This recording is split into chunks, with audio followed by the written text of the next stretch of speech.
एकादशी व्रत करने से दूर हो जाते हैं सारे कष्ट।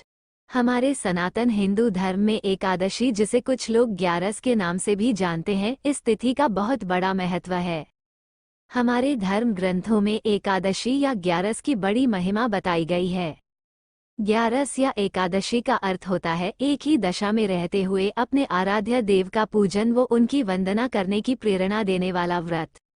एकादशी को संस्कृत भाषा से लिया गया है, जिसका हिंदी अर्थ होता है 11, और इस प्रकार प्रत्येक माह में एकादशी 2 बार आती है। प्रथम शुक्ल पक्ष के पश्चात की एकादशी और दूसरी एकादशी कृष्ण पक्ष के पश्चात होती है।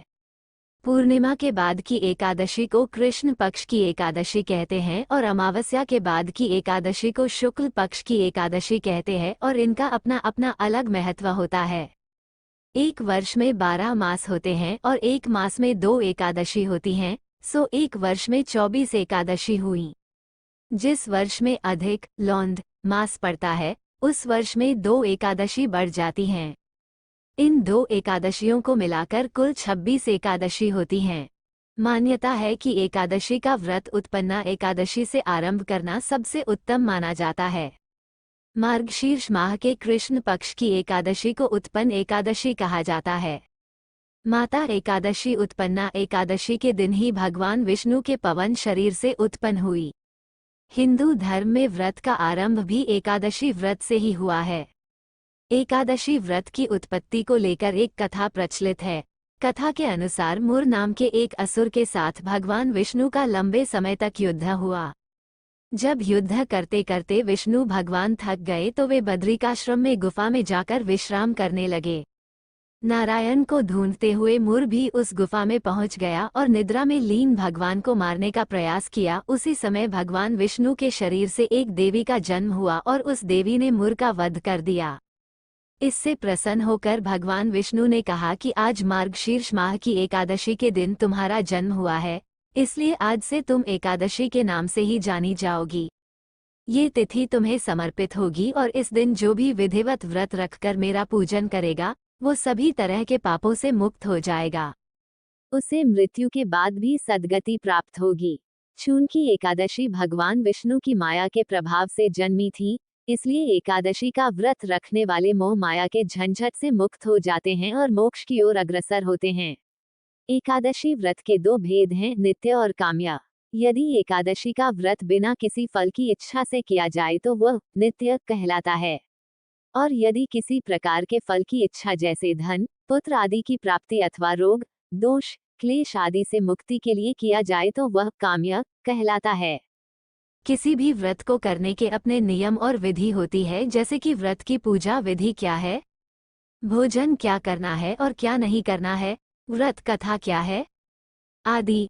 व्रत एवं उपवास में निषेध आहार का त्याग एवं सात्विक आहार का विधान है, क्योंकि इसका विधान आत्मा और मन की शुद्धि के लिए है। इसलिए व्रत एवं उपवास आरोग्य एवं दीर्घ जीवन की प्राप्ति के उत्तम साधन हैं। एकादशी व्रत करने वाले स्त्री पुरुष को दशमी की रात्रि को पूर्ण ब्रह्मचर्य का पालन करें तथा भोग विलास से भी दूर रहें। प्रातः एकादशी को लकड़ी का दातुन तथा पेस्ट का उपयोग न करें। नींबू, जामुन या आम के पत्ते लेकर चबा लें और उंगली से कंठ शुद्ध कर लें। फिर स्नानादि कर पितरों का तर्पण करें, पितरों के नाम से जलांजलि दे दे।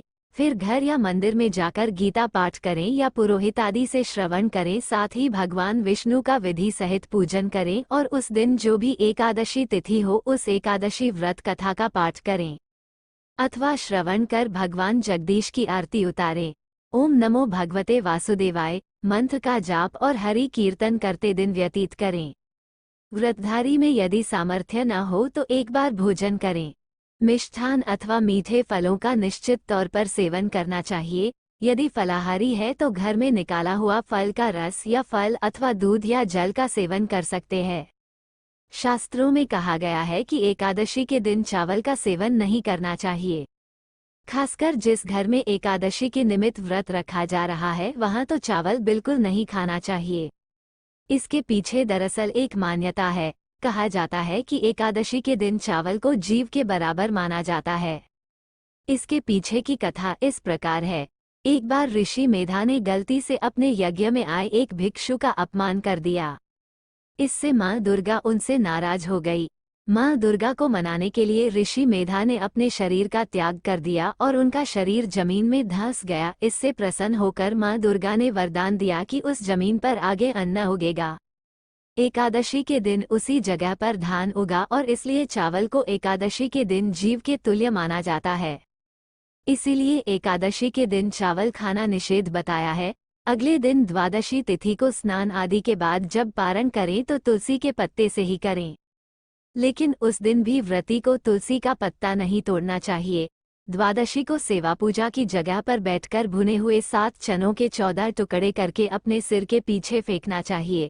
मेरे 7 जन्मों के शारीरिक, वाचिक और मानसिक पाप नष्ट हुए, ये भावना करके 7 अंजलि जल पीना और चने के 7 दाने खाकर व्रत खोलना चाहिए। इसके बाद किसी ब्राह्मण को भोजन कराएं, उसे सामर्थ्य के अनुसार दान दें और इसके बाद पैर छूकर आशीर्वाद लें। चूंकि यह 3 दिवसीय व्रत होता है, इसलिए दशमी से लेकर द्वादशी तक ब्रह्मचर्य का पालन करें। यह वीडियो वाली लेख आपको पसंद आया तो लाइक और सब्सक्राइब करना ना भूलें।